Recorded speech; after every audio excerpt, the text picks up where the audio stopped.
మాటకు అర్థం ఏంటి అనంటే, ఈ మాటకు అర్థం ఏమిటి అనంటే, యేసు మనల్ని రక్షించువాడు,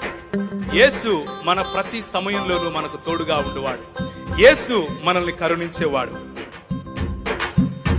ओ धरती का राजा वो सरकार है, ओ धरती का राजा वो सरकार है, ओ निराला मसीहा का दरबार है। ओ धरती का राजा वो सरकार है, वो निराला मसीहा का दरबार, वो निराला, वो निराला,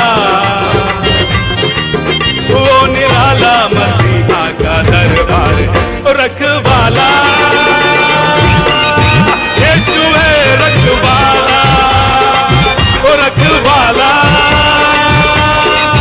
यीशु है, रखवाला, रखवाला